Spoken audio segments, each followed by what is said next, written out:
Hello, my name is Adesolo Olabi, and for today's presentation, I'll be talking about Israel and Palestine and connecting it to a few class concepts that we've learned in class. During the few weeks of our course, we explored how states are formed and why some regions within the states often seek to find independence. We also discussed the strategies states uses to achieve their goals.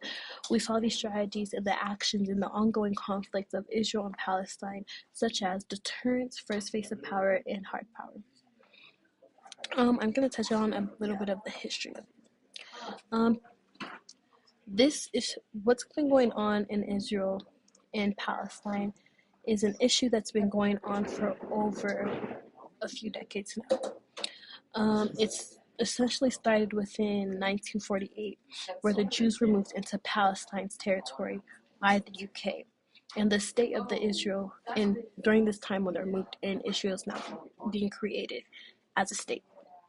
But this was a problem because Palestine already had the area within, and then it just began to a loss of territory that it not only created issues between Palestine and Israel, but also the surrounding countries as Lebanon to help fight on their behalf and just contribute into what was going on. The road recognizes as 196 sovereign states to be considered as such.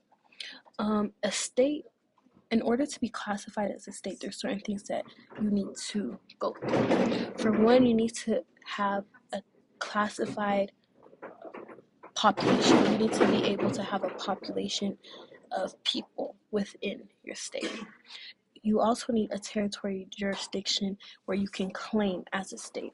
And also that on top of that, you need the recognition from other states. You need other states to recognize you as a state, and also the state you're separating from needs to recognize you as a state as well. Israel is a predominantly Jewish place that lies on the Mediterranean Sea, with Palestine of an Arab group that originates from the land that is now being controlled by Israel. They aspire to establish their own state in their own parts of the territory within the territory. The key issue that's going on with Israel and Palestine is that it's an underlying conflict that's been going on over the land and ownership and control. That is an issue that's been going on for more than a decade, since 1948, like I said before. Israel strongly opposes the creation of separate Palestine from the state because they think it's a very negative thing that Palestine is going to use their powers in a negative way. They believe that it's going to be a concession to terrorism that hinders the future peace and the prospects. To communicate its rejection of Palestine's statehood proposal, Israel employs various forms of power, including deterrence. First, as we talked about in class, one thing we talked about in class for first few weeks was deterrence. Deterrence is seen as a strategy used by a state to dissuade an adversary from taking an undesired action. It is implemented through the assurance of the credible threat and retaliation, which must be severe enough to outweigh the benefits of the aggressor's potential actions. The strategy also requires willingness to follow through on a threat if provoked.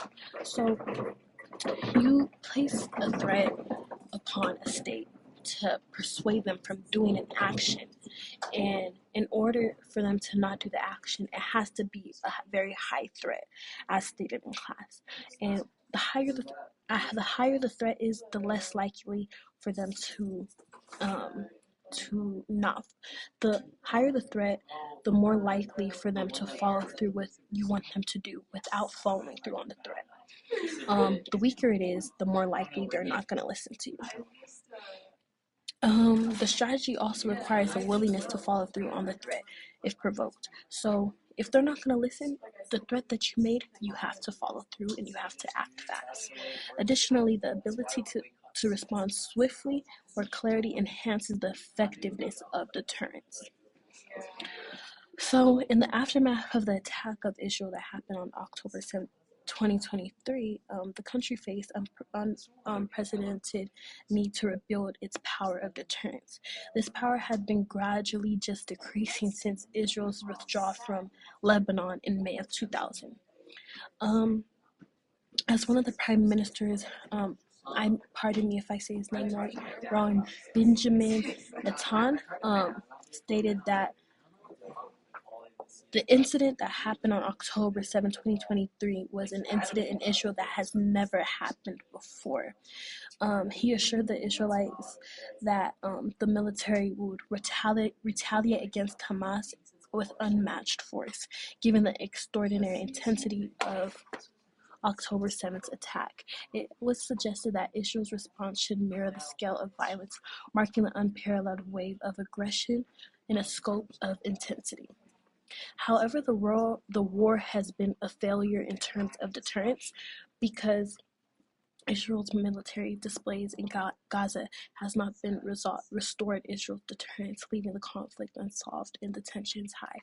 So, since Israel had to use an act of deterrence of following through on the threat, and Palestine still not following through of their orders, it shows that Israel still has a weaker form of deterrence. Not only does Israel use deterrence, they also use the first face of power, the corrosion and the compellence of it. It's using its strength to dictate the Palestinians' actions. For instance, Israel has the ability to erect blockades, to control the movement of individuals and enforce its regulation through its military. So if they want them to do something, they're going to do something where they have no choice but to act on what they want them to do. Secondly, Israel leans more on a harder power aspect because it involves the military and the military might and the economic resources to maintain control. Israel potent military and substantial financial resources are bolstered within its tech industry, supporting the allied countries and allowing it to retain control over the contested territory. This remains the case in the face of suggestions from other states advocating for equitable division of the land. In this conflict, the United States plays a very pivotal role due to its agenda-setting power as one of the world's most influential countries. The U.S. holds a substantial sway over international recognitions of statehood. Therefore, for the Palestinians to gain recognition as a state, it would require an endorsement of an empowered entity of the U.S. if they really wanted to help them. Yeah, so